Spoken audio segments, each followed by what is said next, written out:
অংশগ্রহণ করার জন্য আমি আহ্বান জানাচ্ছি মাননীয় মন্ত্রী মির্জা ফখরুল ইসলাম আলমগীরকে। আপনার সময় 25 মিনিট। ধন্যবাদ মাননীয় স্পিকার। আজকে আমার একটা বিরল সুযোগ এসেছে এই দেশের একজন মহান মুক্তিযোদ্ধা, যিনি নিজের জীবনকে বাজি রেখে সারা দেশে যখন পাক হানাদার বাহিনী গণহত্যা চালাচ্ছিল, সেই সময় স্বাধীনতার ঘোষক শহীদ প্রেসিডেন্ট জিয়াউর রহমানের স্বাধীনতার ঘোষণা শুনে যিনি যুদ্ধে ঝাঁপিয়ে পড়েছিলেন, যিনি সেই সময় সেই বাংলাদেশি সেনাদেরকে সঙ্গে নিয়ে সমস্ত বাধা বিপত্তি উপেক্ষা করে তিনি যুদ্ধে নেমে গিয়েছিলেন। মাননীয় স্পিকার, আমি আপনাকে অভিনন্দন জানানোর সুযোগ পাইনি স্পিকার হওয়ার পরে। আমরা অত্যন্ত গর্ববোধ করি আজকে এই হাউসে, এই পার্লামেন্টে, যে আমাদের স্পিকার আসনে আজকে এমন একজন বসেছেন যিনি আমাদের অস্তিত্বের সঙ্গে, আমাদের সত্তার সঙ্গে, আমাদের চিন্তার সঙ্গে জড়িত হয়ে আছেন। তিনি হচ্ছেন আমাদের বীর মুক্তিযোদ্ধা মেজর হাফিজ। আমি আপনাকে অভিনন্দন জানাতে চাই এই জন্য আরো, যে আপনি হচ্ছেন সেই ব্যক্তি যিনি শুধু যুদ্ধই করেননি, যুদ্ধ করে দেশ স্বাধীন করেছেন, এরপরে বাংলাদেশের রাজনীতিতে যুক্ত হয়ে সাতবার জয়ী হয়ে এই পার্লামেন্টে এসেছেন। আমি আপনাকে অভিনন্দন জানাতে চাই। আমি আপনাকে অভিনন্দন জানাতে এই জন্যে যে এই দেশে যারা রাজনীতি নয় বা অন্য কিছুর সঙ্গে নয়, খেলাধুলার সঙ্গে জড়িত, তাদের মধ্যে আপনি একজন আইকন হয়ে আছেন। কারণ আপনি হচ্ছেন সেই ব্যক্তি যিনি পাকিস্তান আমলে ফুটবলের নেতৃত্ব দিয়েছিলেন বাংলাদেশ তৎকালীন পাকিস্তানের সেনাবাহিনীর, যিনি পরবর্তীকালে বাংলাদেশ ফুটবল বাহিনীর আপনি নেতৃত্ব দিয়েছিলেন। আপনি হচ্ছেন সেই নেতা, আপনি হচ্ছেন সেই স্পিকার যিনি আজকে এই মহান পার্লামেন্টে, যখন একটা গণ অভ্যুত্থানের পরে, যখন একটা সর্বনাশের পরে এই পার্লামেন্ট যখন একটা নতুন স্বপ্ন নিয়ে এসে উপস্থিত হয়েছে, এই পার্লামেন্টে যখন আমরা যারা বয়োবৃদ্ধ, যারা আমরা নতুনকে বরণ করে যে তৈরি হয়ে এসেছি, যখন আমাদের নাহিদ সাহেবের মতো মানুষেরা, হাসনাতের মতো মানুষেরা আজকে এসছেন, যাদেরকে দেখে আমরা নতুন স্বপ্ন দেখছি, তাদেরকে আপনি নতুন পথ দেখাবেন, সেই পার্লামেন্টের স্পিকারের দায়িত্ব আপনি নিয়েছেন। আপনাকে সেই জন্য আমি অভিনন্দন জানাচ্ছি। আমি অত্যন্ত দুঃখের সঙ্গে ভারাক্রান্ত হৃদয়ে আমি স্মরণ করছি আপনার সহধর্মিণী, আমাদের অত্যন্ত শ্রদ্ধেয় শিক্ষাবিদ বেগম দিলারার কথা, দিলারা হাফিজের কথা।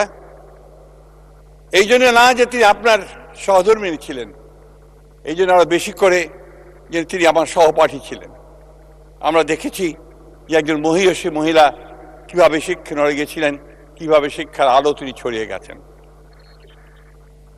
মাননীয় স্পিকার, আমি যখন আপনার সামনে বক্তব্য দেওয়ার জন্য দাঁড়িয়েছি, আমি খুব চিন্তিত এই জন্য যে আমাদের সালাউদ্দিন সাহেব, আমাদের কালিগ, আমাদের স্বরাষ্ট্রমন্ত্রী মহোদয়, তিনি যে বক্তব্য রেখেছেন, সেই বক্তব্যের পরে বক্তব্য রাখা যে কোনো পার্লামেন্টারিয়ানের পক্ষেই খুব কঠিন ব্যাপার।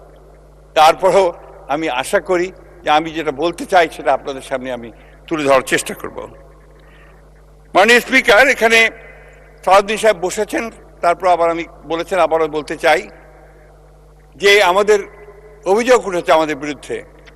বিশেষ করে আমাদের সম্মানিত বিরোধী দলের এক সদস্য বলেছেন যে আমি সংবিধানকে ধরে রাখার জন্য চেষ্টা করেছি এবং সংবিধান যেন ঠিক থাকে সেই ব্যাপারে আমি বডি ল্যাঙ্গুয়েজ দিয়ে আপনার সেটা প্রমাণ করার চেষ্টা করেছি। হ্যাঁ, করেছি মাননীয় স্পিকার, কারণ এই সংবিধান আমাদের অস্তিত্বের সঙ্গে জড়িত, এই সংবিধান আমাদের আবেগের সঙ্গে জড়িত। এই সংবিধান 1971 সালে লক্ষ লক্ষ শহীদের রক্তে সঙ্গে জড়িত। মাননীয় স্পিকার, মাননীয় স্পিকার, এই সংবিধানের অনেকগুলো আর্টিকেল আছে, অনেকগুলো অধ্যায় আছে যেগুলো বারবার পরিবর্তন হয়েছে এবং এই সংবিধানকে কেটে ছেটে বলা যেতে পারে একটা ছেঁড়া পাতায় পরিণত করা হয়েছে। তারপরেও মাননীয় স্পিকার, এই সংবিধান আমাদের সংবিধান। এই সংবিধানের জন্য আমরা যুদ্ধ করেছি, লড়াই করেছি, একটা স্বাধীন বাংলাদেশের সংবিধান এটা। মাননীয় স্পিকার, অত্যন্ত সত্য কথা বলেছেন সালাউদ্দিন সাহেব যে আজকে রাষ্ট্রপতির ব্যাপারে আমরা কথা বলছি। রাষ্ট্রপতি যেই হন না কেন, তিনি একটা ইনস্টিটিউশন, কোনো ব্যক্তি নয়, একটা প্রতিষ্ঠান। সেই প্রতিষ্ঠানকেই আমরা রক্ষা করেছি আমাদের প্রয়োজনে। কারণ 5ই আগস্টের পরে যদি এই রাষ্ট্রপতি না থাকতেন তাহলে এই রাষ্ট্রে একটা অরাজকতা, একটা নৈরাজ্য সৃষ্টি হতো, যে নৈরাজ্যের জন্য হয়তো আমরা সেই দেশকে সেই সময়ে আমাদের জাতিকে আমরা রক্ষা করতে পারতাম কিনা সেটা সন্দেহ আছে। মাননীয় স্পিকার, মাননীয় স্পিকার, আমাদের আজকে এখানে অনেকগুলো প্রশ্ন এসছে, আমি সেই কথাগুলো কিছুটা উত্তর দিতে চাই। বিশেষ করে আমার নাম যেখানে সবখানে এসছে, আপনি জানেন, আপনিও তার একজন সাক্ষী, যে দীর্ঘ 15 বছর আমরা ফ্যাসিস্টদের বিরুদ্ধে লড়াই করেছি, সংগ্রাম করেছি। আমাদের এই ফ্যাসিস্টদের বিরুদ্ধে লড়াইয়ে আমাদের দেশনেত্রী বেগম খালেদা জিয়া বেশিরভাগ সময় কারান্তরীণ ছিলেন। আমাদের নেতা, তাকে মিথ্যা মামলায় জড়িয়ে নির্বাসিত অবস্থায় তাকে বিদেশে থাকতে হয়েছে। আমাদের 60 লক্ষ মানুষের বিরুদ্ধে মিথ্যা মামলা হয়েছে। 20,000 মতো আমাদের নেতা কর্মীকে হত্যা করা হয়েছে। আমাদের ইলিয়াস আলী, পারভেজ, হিরু, এই সংসদ সদস্য সহ প্রায় 1700 নেতা কর্মীকে গুম করে দেওয়া হয়েছে। মানুষের স্পিকার, এখনো যখন আমাদের সেই তপু, সেই ছোট্ট মেয়েটা, সে যখন ওই মায়ের ডাকে এসে দাঁড়ায় এবং সে যখন বলে যে আমি আমার বাবার সঙ্গে ঈদ করতে যেতে চাই, তখন আমাদের কারোরই পক্ষে চোখে পানি রাখা সম্ভব হয় না। মাননীয় স্পিকার, মাননীয় স্পিকার, আমি যখন দেখতাম আমার গাড়ি থেমে গেলে আমার গাড়ির পাশে সেই সময়ে আমাদের তরুণ যুবকরা এসে হাজারি হতো, বলতো যে আমি অমুক খানে ছাত্র দল করতাম, আমি অমুক যুব দল করতাম, আমি ওখান থেকে পালিয়ে চলে এসেছি, এখন এখানে আমি হকারের কাজ করছি। অনেকে রিক্সা চালাতো, অনেকে বাড়িতে সেই সময় দারোয়ানের কাজ করতো। মাননীয় স্পিকার, মাননীয় স্পিকার, আমরা দেখেছি এই মামলাগুলো যখন হতো এবং পুলিশরা যখন রেইড করতো, আমাদের সেই গ্রামগুলোতে গ্রামের মানুষ ও মহিলারা ছুটে বেরিয়ে ধান খেতে চলে যেত। শীতের সময়ে তারা সেই ধান খেতে আশ্রয় নিত অথবা গাছে আশ্রয় নিত। এইরকম চরম অত্যাচার, নির্যাতন আমরা দেখেছি। মাননীয় স্পিকার, আমরা দেখেছি যে আমাদের নেতা কর্মীদেরকে কারাগারে নিয়ে গিয়ে, ডিবিতে নিয়ে গিয়ে কি নির্মম অত্যাচার নির্যাতন করা হয়েছে। আমরা দেখেছি যে যারা স্ট্যাটাস দিয়েছে সোশ্যাল মিডিয়াতে, কথা লিখেছে, যারা জিয়া সাইবার ফোর্স নাম দিয়ে যারা তখন লিখতো, তাদের কিভাবে তুলে নিয়ে গিয়ে নির্মম অত্যাচার করে হাতের নখ, পায়ের নখ তুলে ফেলে দিয়ে তাদেরকে ছুঁড়ে ফেলে দেওয়া হয়েছে অন্ধকারের মধ্যে। আমরা দেখেছি কিভাবে এই আয়নাঘরের মধ্যে আমাদের সহকর্মী, ওনাদের ছেলে, ওনাদের ভাই, তাদেরকে নিয়ে গিয়ে গুম করে আটক করে রাখা হয়েছে। বহুদিন ধরে আমরা তাদের খবর পাইনি। মাননীয় স্পিকার, সেই জন্য একদিকে যেমন ওই 1971 সাল আমাদের চিন্তায়, আমাদের মননে, আমাদের অস্তিত্বে, আমাদের মজ্জায়, ঠিক একইভাবে এই 15 বছরের লম্বা ইতিহাস, ফ্যাসিবাদের বিরুদ্ধে যুদ্ধের ইতিহাস, সংগ্রামের ইতিহাস এবং জুলাইয়ের ছাত্র জনতার অভ্যুত্থানের ইতিহাস, এটা আমাদের বুকেই আমরা ধারণ করি। মাননীয় স্পিকার, এটা এই দেশের সব মানুষই ধারণ করে। মাননীয় স্পিকার, কিন্তু যখন এই কথাগুলো, এই বিষয়গুলো নিয়ে কোনো কটাক্ষ করা হয়, তখন তো অবশ্যই মাননীয় স্পিকার আমরাও কষ্ট পাই। তখন আমাদের এই লাখো মানুষ যারা সংগ্রাম করেছে, লড়াই করেছে, তারাও কিন্তু মাননীয় স্পিকার একইভাবে কষ্ট পায়। আমাদের একজন বন্ধু বলেছেন যে 1900 সালটা হচ্ছে আপনি আসার আগে, অর্থাৎ আপনার লন্ডনে যে সভা হলো, যে ঐতিহাসিক বৈঠক আমাদের চেয়ারম্যান এবং তৎকালীন প্রধান উপদেষ্টার সঙ্গে সেই বৈঠক সম্পর্কে তারা বিদ্রুপ করে কটাক্ষ করে বলেছেন সেখানে নাকি আপনার কি একটা ষড়যন্ত্র চক্রান্ত হয়েছে, যার ফলে আজকে বিএনপি এই পার্লামেন্টে মেজরিটি নিয়ে বসে আছে। অত্যন্ত দুঃখজনক। আমি তীব্র নিন্দা জানাই মাননীয় স্পিকার। এই ধরনের কথা কখনোই গ্রহণযোগ্য হতে পারে না। ওই লন্ডন বৈঠক হয়েছিল বলেই মাননীয় স্পিকার আজকে আমরা এখানে সবাই, কারণ ওই লন্ডন বৈঠকেই নির্বাচনের তারিখ ঠিক হয়েছিল।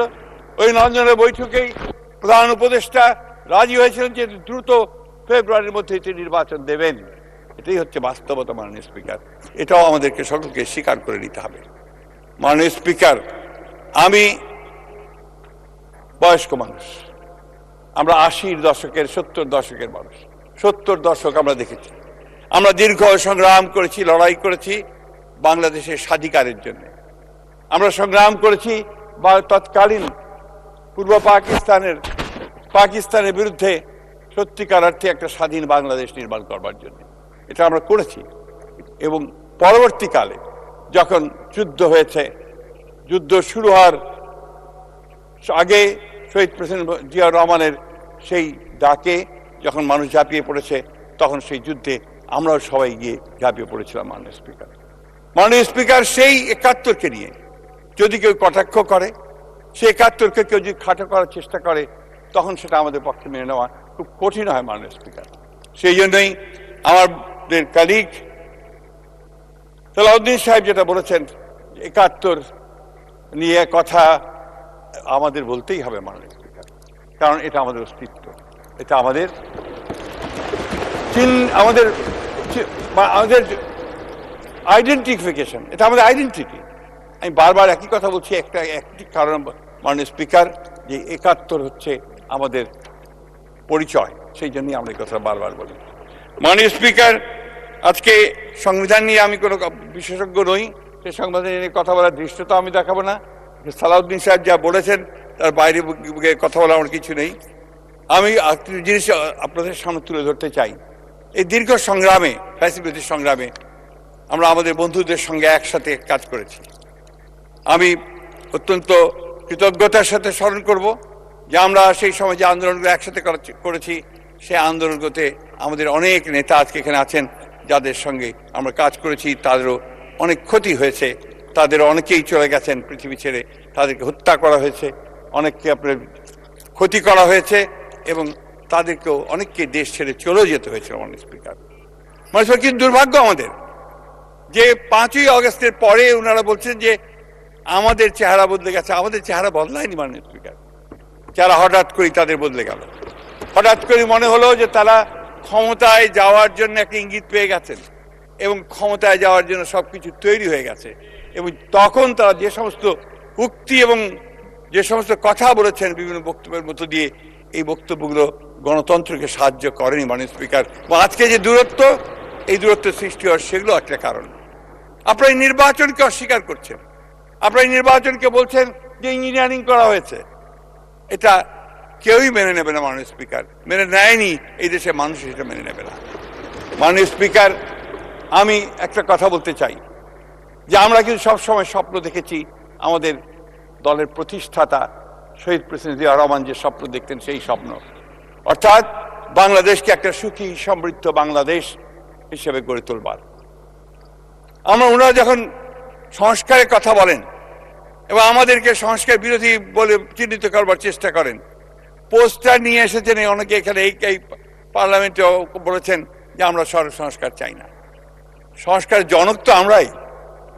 শহীদ প্রেসিডেন্ট জিয়াউর রহমান প্রথম, তিনি একদলীয় শাসন ব্যবস্থা থেকে বহুদলীয় গণতন্ত্রে নিয়ে গিয়েছিলেন। শহীদ প্রেসিডেন্ট জিয়াউর রহমানই সেদিন বাক স্বাধীনতা দিয়েছিলেন, প্রেস ফ্রিডম দিয়েছিলেন এবং মুক্ত বাজার অর্থনীতি চালু করেছিলেন, এবং বিচার বিভাগের স্বাধীনতাকে তিনি নিশ্চিত করেছিলেন, এবং গণমাধ্যম স্বাধীনতা অবশ্যই দিয়েছিলেন। সেই সঙ্গে দেশনেত্রী বেগম খালেদা জিয়া, যিনি দীর্ঘ 9 বছর রাজপথে সংগ্রাম করেছেন, লড়াই করেছেন গণতন্ত্রের জন্য, আমাদের অধিকার আদায়ের জন্য। সেই সময়ে আমাদের বিএনপি সংগঠিত হয়েছে, অন্যান্য রাজনৈতিক দলগুলো সংগঠিত হয়েছে, কিন্তু নেতৃত্ব দিয়েছেন সেই মহিষী মহিলা, যিনি 1971 সালেও যখন তার প্রিয়তম স্বামী তাদেরকে রেখে এই আমার পাশে বসে আছেন আমার নেতা, তখন তিনি শিশু, তার ছোট ভাই, তাদেরকে রেখে তিনি যখন যুদ্ধে চলে গেছেন স্বাধীনতার ঘোষণা করে, তখন তাদেরকে নিয়ে তিনি সেই সময় 2 হাত ধরে তিনি সামনে এগিয়ে গেছেন। সেই সময়ের একটা ঘটনা বলি মাননীয় স্পিকার, যে ওই সময়ে যখন আপনার চলে গেলেন, পাক হানাদার বাহিনী যখন বাঙালি সেনাদের কাছ থেকে অস্ত্র নেওয়ার জন্য ছুটে এসেছিল, কোট খুলে দিতে চাবি চেয়েছিল, তখন একজন হাবিলদার ছুটে এসেছিল দেশনেত্রী বেগম খালেদা জিয়ার কাছে তার বাংলায়, যে আমি এখন কি করব, স্যার তো নেই, এখন এই চাবি আমি দেবো কিনা। তিনি বলেছিলেন, তোমাদের স্যার না আসা পর্যন্ত তুমি এই চাবি কখনই হস্তান্তর করবে না। এবং তখনই সেদিন থেকেই তিনি কিন্তু মাননীয় স্পিকার, আমি তাকে সবসময় বলি যে তিনি ছিলেন প্রথম নারী মুক্তিযোদ্ধা, আর সেই কারণে তিনি সেই নারী মুক্তিযোদ্ধা। এবং পরবর্তীকালে এই 2 শিশুর হাত ধরে তিনি বোরখা পরে স্টিমারে করে তিনি ঢাকাতে এসেছিলেন। তার কিছুদিন পরে তিনি গ্রেফতার হয়ে গিয়েছিলেন। তাকে 16ই ডিসেম্বর পর্যন্ত এই সেনানিবাসে আটক করে রাখা হয়েছিল। মাননীয় স্পিকার, সারাটা জীবন এই মহিলার সংগ্রাম করতে করতে গেছে মানুষ। মাননীয় স্পিকার, যে 3.5 বছর 4 বছর শহীদ প্রেসিডেন্ট জিয়া রহমান রাষ্ট্রপতি ছিলেন, সেই কয়েকটা বছর হয়তো একটু শান্তিতে ছিলেন, তারপর তাকে নির্মমভাবে হত্যা করার পর আবার সেই দেশনেত্রী বেগম খালেদা জিয়াকেই সেই পতাকা তুলে ধরতে হয়েছে। পতাকাটা কিসের?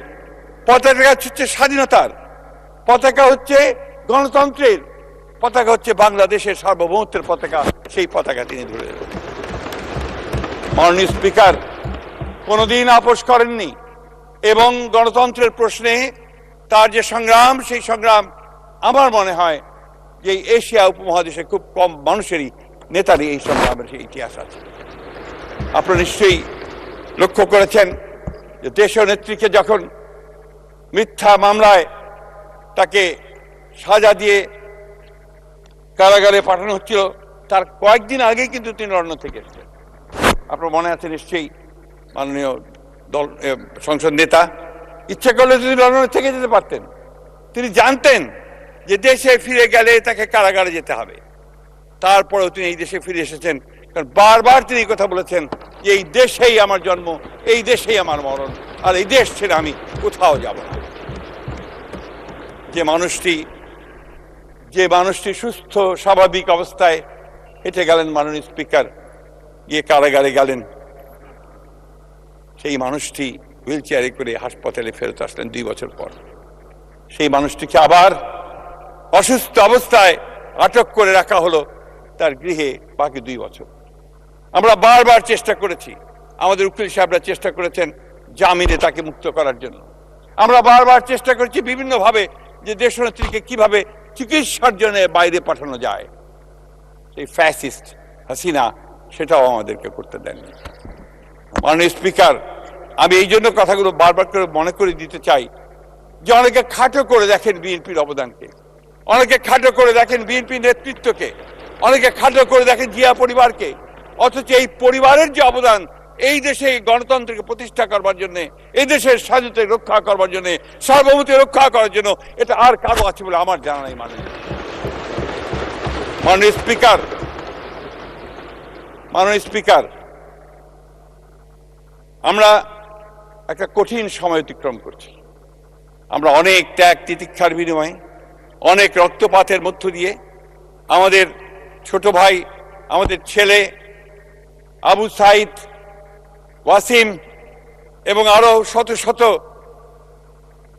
ছাত্রের রক্তের বিনিময়ে, আমাদের শ্রমিক কৃষক মজুরদের রক্তের বিনিময়ে, আমাদের ভোলার শাওন, নারায়ণগঞ্জের সমিত, মুন্সিগঞ্জের শাওন, আমাদের এই সমস্ত নেতাকর্মী, সমস্ত নেতাকর্মীদের রক্তের উপরে আমরা আজকে আন্দোলনের পরে, এই নির্বাচনের পরে এই সংসদে দাঁড়িয়ে আছি। মাননীয় স্পিকার, সমগ্র দেশের মানুষ আমাদের দিকে তাকিয়ে আছে, সমগ্র দেশের মানুষ এই নেতার দিকে তাকিয়ে আছে, যিনি বাংলাদেশে এসে প্রথম যে কথাটা সকলের সামনে বলেছিলেন, আই হ্যাভ এ প্ল্যান, আমার একটা পরিকল্পনা আছে। সেই পরিকল্পনা হচ্ছে দেশকে গড়ে তোলবার পরিকল্পনা, সেই পরিকল্পনা হচ্ছে দারিদ্র্য থেকে মুক্ত হওয়ার পরিকল্পনা, সেই পরিকল্পনা হচ্ছে শিক্ষার পরিকল্পনা, সেই পরিকল্পনা হচ্ছে সকলকে স্বাস্থ্য সেবা দেওয়ার পরিকল্পনা। আজকে সেই কাজগুলো তিনি শুরু করেছেন। মাননীয় স্পিকার, এগুলো নিয়েও অনেকে কটাক্ষ করে, প্রশ্ন তোলে যে এত টাকা পাবে কোথায়। আপনারা তো দেখছেন কাজ শুরু হয়ে গেছে, এবং উনি বর্ণনাও করেছেন কিভাবে টাকা আসবে, কোত্থেকে যাবে। আজকে ফ্যামিলি কার্ড দেওয়া শুরু হয়েছে, অর্থাৎ নারীকে ক্ষমতায়িত করবার কাজ শুরু হয়েছে। আজকে কৃষকদেরকে কৃষি কার্ড দেওয়া হচ্ছে, তার যে সমস্যাগুলো সেই সমাধান করার চেষ্টা করা হচ্ছে, এবং প্রতিদিন 24 ঘন্টার মধ্যে 18 ঘন্টা তিনি কাজ করছেন এই জাতিকে কি করে সামনের দিকে এগিয়ে নিয়ে যাবেন। মাননীয় স্পিকার, এটা তার রক্তের মধ্যে আছে, এটা তার জিনের মধ্যে আছে। কারণ শহীদ প্রেসিডেন্ট জিয়াউর রহমান তিনি যখন শাহাদাত বরণ করেন 1981 সালে, তখন তারপরে আমাদের বন্ধু, আমাদের ছোট ভাইয়ের মতোই, তার বইতে তিনি লিখেছেন যে উইলিয়াম বি মাইলাম, তৎকালীন মার্কিন অ্যাম্বাসেডর, রাষ্ট্রদূত, তিনি লিখেছেন শহীদ প্রেসিডেন্ট জিয়াউর রহমান যদি 1981 সালে শহীদ না হয়ে 1975 সালে শহীদ হতেন বা মারা যেতেন, তাহলে বাংলাদেশ একটা ব্যর্থ রাষ্ট্রে পরিণত হতো, হয়তো বা এটা লাইবেরিয়া বা আফগানিস্তানের মতো একটা রাষ্ট্রে পরিণত হতো। দেশনেত্রী বেগম খালেদা জিয়া তিনি যখন হাল ধরেছিলেন এই দেশের, আপনাদের নিশ্চয়ই সকলের মনে থাকার কথা যে তার প্রতিটি টার্মে তিনি অর্থনীতিকে এগিয়ে নিয়ে গেছেন। এখানে আমাদের অর্থমন্ত্রী আছেন, তিনি সাক্ষী, তিনি বলতে পারবেন যে প্রতিবার জিডিপি বেড়েছে, অর্থনৈতিক কর্মকাণ্ড বেড়েছে, এবং সব শেষে গোল্ডেন ম্যান বলা হয়েছিল ইমার্জিং টাইগার, বাংলাদেশ হচ্ছে একটি উদীয়মান ব্যাঘ্র। সেই পিতা শহীদ প্রেসিডেন্ট জিয়াউর রহমান, যিনি মাত্র 3.5 বছরে তলাবিহীন ঝুড়ি থেকে বাংলাদেশকে একটা পোটেনশিয়াল একটা রাষ্ট্র বলছি পোটেনশিয়াল রাষ্ট্রতে নিয়ে যাওয়ার চেষ্টা করেছিলেন। সেই হচ্ছে শহীদ জিয়া, যে দুর্ভিক্ষ হয়েছিল 1974 সালে আওয়ামী লীগের কারণে, সেই দুর্ভিক্ষের পরে দেশকে খাদ্যে স্বয়ংসম্পূর্ণ করে ফেলেছিলেন। এবং উনি সেই শহীদ জিয়া যিনি উচ্চ ফলনশীল বীজ শুরু করেছিলেন এবং খাল খনন কর্মসূচির মধ্য দিয়ে কৃষিকে সামনের দিকে এগিয়ে নিয়েছিলেন, কৃষি বিপ্লব সূচনা করেছিলেন। তিনি মাঠে ঘাটে চারণ কবির মতো ঘুরে বেড়াতেন। মাননীয় স্পিকার, তার কণ্ঠে ছিল শুধু একটি গান, একটি সঙ্গীত, উন্নয়নের সঙ্গীত, এগিয়ে যাওয়ার সঙ্গীত। মাননীয় স্পিকার, আমরা আমাদের দেশনেত্রী বেগম খালেদা জিয়ার মধ্যেও সেই একই বাউলের কণ্ঠস্বর শুনেছি, একই চারণ কবির গান শুনেছি। তিনি একইভাবে গণতন্ত্রের গান গেয়েছেন। যখন রাষ্ট্র পরিচালনার দায়িত্ব এসছেন নির্বাচনে জিতে, যিনি কোনোদিন কোনো নির্বাচনে পরাজিত হননি, তিনবার প্রধানমন্ত্রী হয়েছেন, তিনিও কি একইভাবে শুধু উন্নয়ন, মানুষের উন্নয়ন, কিভাবে ক্ষমতায়ন হবে নারীদের, কিভাবে আমাদের মেয়েরা লেখাপড়া শিখবে, কিভাবে আমাদের স্বাস্থ্য সেবার উন্নতি হবে, এই কাজগুলো তিনি করে গেছেন। মাননীয় স্পিকার, ব্যক্তিগত সুখ, ব্যক্তিগত আরাম আয়েশের কথা কখনো চিন্তা করেন। শহীদ প্রেসিডেন্ট জিয়াউর রহমান যখন শহীদ হলেন, তখন তার পজিশনে পাওয়া গেল একটা ছেঁড়া সুটকেস। এটা নিয়ে ফ্যাসিস্টরা অনেক বিদ্রুপ করে, কিন্তু সেটাই সত্য ছিল। মাননীয় স্পিকার, ঠিক একইভাবে দেশনেত্রী বেগম খালেদা জিয়া গৃহহীন অবস্থায় ভাড়া বাড়িতে তিনি থাকতেন, তার কোনো বাড়ি ছিল না। মাননীয় স্পিকার, আজকে ঠিক একইভাবে এই তরুণ, আমরা জানি যে এখন দেশে শিক্ষা ব্যবস্থা প্রায় ভেঙে চলে গেছে, এর ইনস্টিটিউশন। মাননীয় মন্ত্রী, আপনি সাম আপ করুন, আপনি সাম আপ করুন, টেক ইউর টাইম। আমি জানি যে আমাদের এই ভঙ্গুর অর্থনীতি, এই ভেঙে যাওয়া রাষ্ট্র কাঠামো এই সবগুলোকে মেরামত করে সংস্কারের মধ্যে নিয়ে এসে আবার নতুন করে যাত্রা শুরু করা এটা খুব কঠিন কাজ। আমার বিশ্বাস, আমাদের বিশ্বাস, বাংলাদেশের সকল মানুষের বিশ্বাস, এই নেতা তারেক রহমানের পক্ষে সেটা সম্ভব হবে। শুধু তাই নয় বন্ধুগণ, স্পিকার, আমি একটা ছোট্ট ঘটনা বলি আমার বক্তব্য শেষ করব। সেই বক্তব্যটি হচ্ছে 2002 সালে আমি দেশনেত্রী বেগম খালেদা যখন প্রধানমন্ত্রী, তার সঙ্গে সফরে যাওয়ার আমার সুযোগ হয়েছিল। প্রায় 150 সফর সঙ্গী ছিলাম। প্রচণ্ড শীত ছিল। আপনার গ্রেট হলের মধ্যে গার্ড অফ অনার দেওয়া হলো দেশনেত্রী বেগম খালেদা জিয়াকে। তারপর প্রেজেন্টেশন লাইনে আমরা সবাই দাঁড়ালাম। আমার পাশেই ছিলেন আমানুল্লাহ আমান, তার পাশেই ছিলেন আমাদের আজকের প্রধানমন্ত্রী জনাব তারেক রহমান। যখন চীনা প্রধানমন্ত্রীকে সঙ্গে নিয়ে ম্যাডাম প্রত্যেকের সঙ্গে পরিচয় করিয়ে দিয়ে যাচ্ছেন, পরিচয় করাতে করাতে যখন ওনার সামনে আসলেন, এসে ম্যাডাম যখন পরিচয় করেন মাই সান তারেক, চীনা প্রধানমন্ত্রী তার দুইটা হাত শক্ত করে তারেক রহমান সাহেবের হাত ধরলেন, ধরে বললেন, carry the flag of your father and mother. মাননীয় স্পিকার, আজকে সেই পতাকা তিনি তুলে ধরেছেন। সেই পতাকা হচ্ছে স্বাধীনতার পতাকা, সেই পতাকা হচ্ছে সার্বভৌমত্বের পতাকা, সেই পতাকা হচ্ছে গণতন্ত্রের পতাকা, উন্নয়নের পতাকা। মাননীয় স্পিকার, আপনাকে অশেষ ধন্যবাদ। মাননীয় স্পিকার, আসসালামু আলাইকুম।